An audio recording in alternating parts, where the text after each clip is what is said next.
This is my WWE Monday Night Raw thoughts from last night, the WWE Draft Edition for 2009. Overall, for a 3-hour show, I thought it was a decent Raw. You saw some good, solid matches. As far as the switch-up of branch, you didn't really see anything spectacular, but you did see a few switch-ups that I did want to see happen. As far as the match quality of the show, you saw Rey Mysterio and Evan Bourne have a match at the start of the show, which was pretty solid. It was given about 5 to 6 minutes. Unfortunately, it wasn't given enough time. It started off very good. If they were probably given about 5-6 more minutes and were able to really go in there and showcase their abilities fully, it probably would have been an incredible match and probably a great match to start the show off with. Unfortunately, they didn't get enough time. Hopefully, with the WWE supplemental draft, that Evan Bourne gets drafted to SmackDown now that Rey Mysterio is back on SmackDown. I'm really hoping they do that. As far as Monday Night Raw, I'd say the best thing that happened for them out of the draft was MVP getting drafted to Monday Night Raw. That was the best thing. Hopefully they'll actually start using MVP, and I think he's definitely a star that's worthy of being on Monday Night Raw, and I think he would probably have a better fit there than he would have on WWE SmackDown. So hopefully, they start pushing him to pretty slowly to maybe a world title picture sometime maybe by the end of the year, because I definitely think he's worthy of doing that. The other matches that you saw this night that were, the Divas match was terrible. You saw a couple squash matches. They did Miz and Kofi Kingston, which was pretty decent. It was just one of those matches kind of dragged on to somewhat of a point that it really hurt the quality of the match. Even though I thought it was a decent match, the ending was terrible, where they had John Morrison come up there on the ring apron and get the match DQ'd for getting involved, and Kofi Kingston won by DQ, and then this ended with Miz getting drafted to Raw. So unfortunately, WWE had to do their typical thing of breaking up a tag team every year with the WWE Draft. I don't know why they want to do this, since they got very small amounts of tag teams within your company. Why would you want to break up probably your best tag team in the company, John Morrison and The Miz? And if you would have done it, I would have had it, have John Morrison get drafted to Raw, not The Miz, because I don't think The Miz is worthy of being on Monday Night Raw. I think he's a good talent. I think he would have been a good fit for SmackDown, not Raw. I think John Morrison is one of those guys that could have really worked out on Raw a lot better. Then they did the champion versus champion match with John Cena versus Jack Swagger a little earlier before that. And even though I don't like Jack Swagger at all, this was actually a pretty solid match between these two, bar the take away the really bad botch from the DDT that Jack Swagger did. That was the only bad part of the match. It was actually a pretty solid match between these two. This is probably the first match I actually seen of Jack Swagger that I actually didn't think it was completely boring. Now, I don't watch ECW every week, so I've heard him and Christian had a couple good matches. I just haven't watched them. And he's not really a talent that really, excites me to want to see. I mean, he reminds me a lot of Kurt Angle from '99, before Kurt Angle actually had some type of character. It was actually a little charismatic. That's what he reminds me of. He does have somewhat of the ability to do something in his career in the future. He just needs to have a better, kind of character or be a little charismatic, because he definitely is very bland and boring in the ring. Then you had the 15 Battle Royal with Edge winning and SmackDown getting 2 picks there. Earlier in the night, you had, to no one's surprise, you had Triple H get drafted to Monday Night Raw. After I kind of go through the match by match, I'm going to go through pick by pick what I thought of every pick. They did CM Punk versus Matt Hardy, which was it was decent. And they had Matt Hardy get drafted to Raw with Triple H earlier, which didn't make any sense, him getting drafted to Raw, since they're still continuing him and Jeff Hardy, especially since Jeff Hardy even came out there and cost Matt Hardy the match with CM Punk. So that didn't make any sense at all, them having him drafted to Monday Night Raw.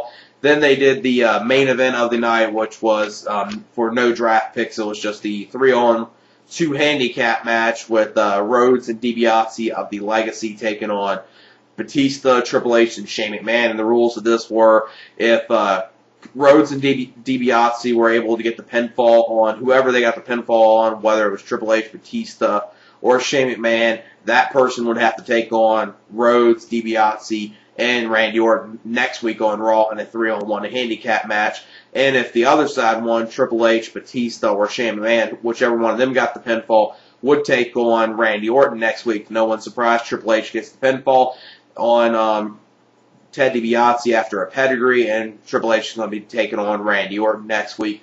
Hopefully it's something a little better than what you saw in WrestleMania, because that match wasn't that good. Hopefully they'll at least do something decent on Monday Night Raw to kind of build up to Backlash. I'm really not looking forward to this 6-man tag. I am looking forward to the last man standing match with Edge versus John Cena, since they've had great matches in the past. And as far as the draft picks, I would say SmackDown got the better end of the stick last night. They definitely got a good pickup for SmackDown, and SmackDown didn't get hurt at all, even though they lost Triple H and they lost MVP. They really didn't lose too much.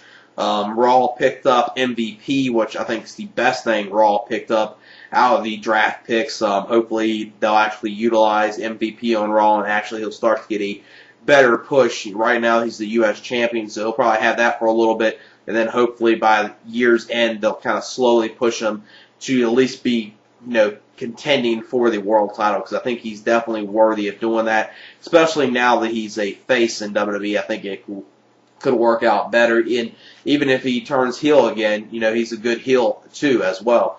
Then they picked up Big Show, which don't really care about. This was a very pointless pick. They picked up Matt Hardy as well. Matt Hardy, which just didn't make any sense since, like I said, they're continuing Jeff Hardy and him. But I guess they'll do it in a way where Jeff Hardy and Matt Hardy will be interrupting each other on their separate shows, and then at a pay-per-view, WWE will make it sound like a special match by saying this is an interpromotional feud or war between these two, and they have to have a match at a pay-per-view. That's probably the way they'll do it. Say it's an interpromotional match, because even though they got the brand extension going on, WWE doesn't really care about it. If they want, the tag team champions, even though they're on SmackDown, be on Raw, they'll do that. Or if they want someone from ECW on Raw, they'll do that. They really don't care too much about this brand extension, which is one of those things with the brand extension doesn't make any sense why they do that anyway. Obviously, you got the very predictable switch up with Triple H going back to Monday Night Raw. You got the Miz going to Raw as well. I told you he turned on John Morrison.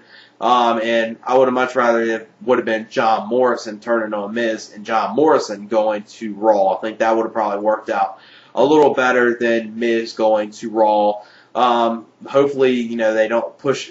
Hopefully, they don't push him too far, which I don't think they will. And you got to think they still got the supplemental draft. So with the Miz turning on John Morrison, will he get drafted to Monday Night Raw and them two feud, or will they just be on separate brands and not really, continue anything from there? That was just a good way to explain why they're no longer together, since now they turned on each other. And then they got Maurice, and haven't really seen much of Maurice, so I can't really say, how much if she's real good or if she's a good fit to Raw.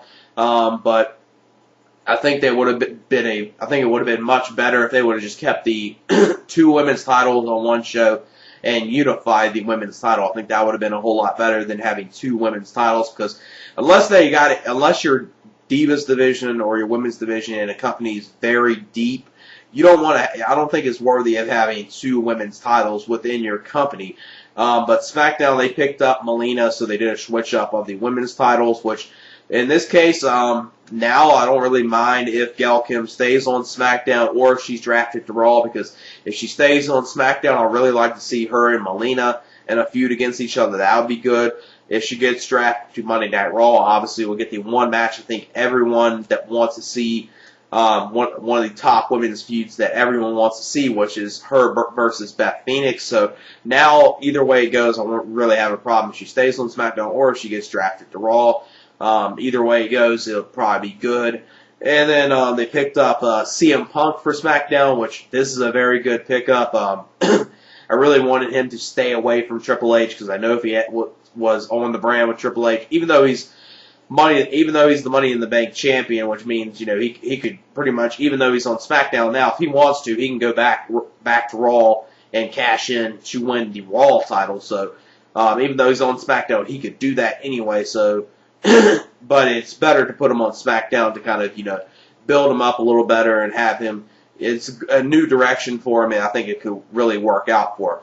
Then they got Kane there, which they did the Battle Royal where Edge got the win for SmackDown. I was expecting since they got 2 picks, I was expecting, okay, maybe this is when John Cena gets drafted to SmackDown, because that was one thing that really shocked me, is now they still have 2 champions on Monday Night Raw. I thought with Triple H getting drafted to Raw earlier in the night, I was expecting later on when SmackDown gets a pick or picks up, the 2 picks in the Battle Royal, I was expecting, that be when John Cena gets it. And it would have been a perfect timing for it, too, with Edge in the ring. Edge just won the match, and John Cena and Edge kind of looked like, oh, I can't get away from this guy at all. But they went with Kane getting there with the first pick, and those 2 picks. Then the other pick was Chris Jericho, which Chris Jericho going there, that's a good pickup for them. Now you have 2 of your top heels, Edge and Chris Jericho on the same show, so maybe they'll kind of work together with each other. That'll be good to see since they're both Canadians, so they could possibly go that route, working with each other against other people on SmackDown. That could be good. I'd like to see, that'd be kind of cool to see, Edge and Chris Jericho work together as a tag team and take on the Colognes. They don't have to pick up the win.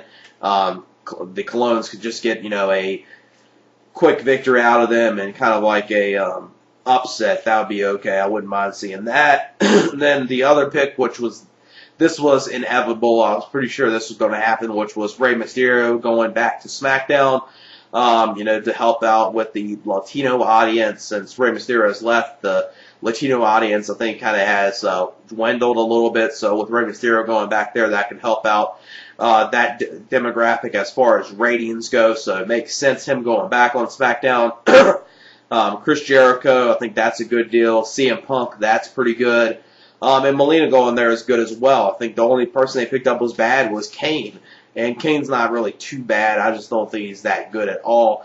But they'll probably just use him as, a jobber like they do anyway. So it's not like you're going to see Kane get utilized at all anyway.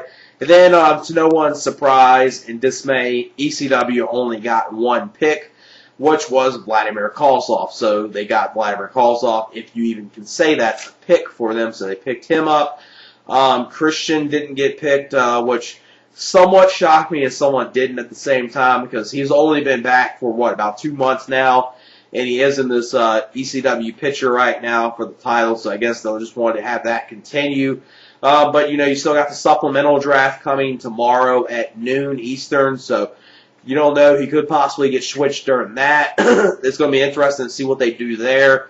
Obviously, ECW will probably pick up a couple people then that they really don't care about, probably like the R-Truths, the Brian Kendricks, and a couple other people, like maybe Hurricane Helms. They'll probably go to the ECW since they're not really being used at all. That'll probably be the picks that ECW gets during the supplemental draft, is the people that aren't being used at all, which makes sense. That's what the ECW brand is supposed to be used for. It's supposed to be used for the people that either, stars that are up and coming or stars on the other 2 shows that don't really got much to do, and they kind of have to try to get, some type of pull back in the company, and actually, that's a good way to help them out, and that'll probably be the way they go. I don't think anything big's going to happen during the supplemental draft. You might see Christian get switch brands, which that'll probably be big.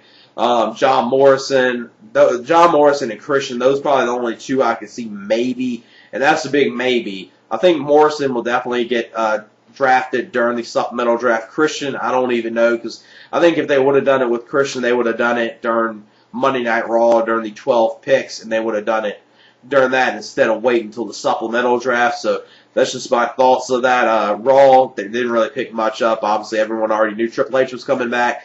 MVP's a good pick for them. I really like MVP being on Monday Night Raw. SmackDown really picked up. Now SmackDown's looking very good right now. You got Melina being on there, so now you can have Melina and Gail Kim in a women's feud, which would be good to see.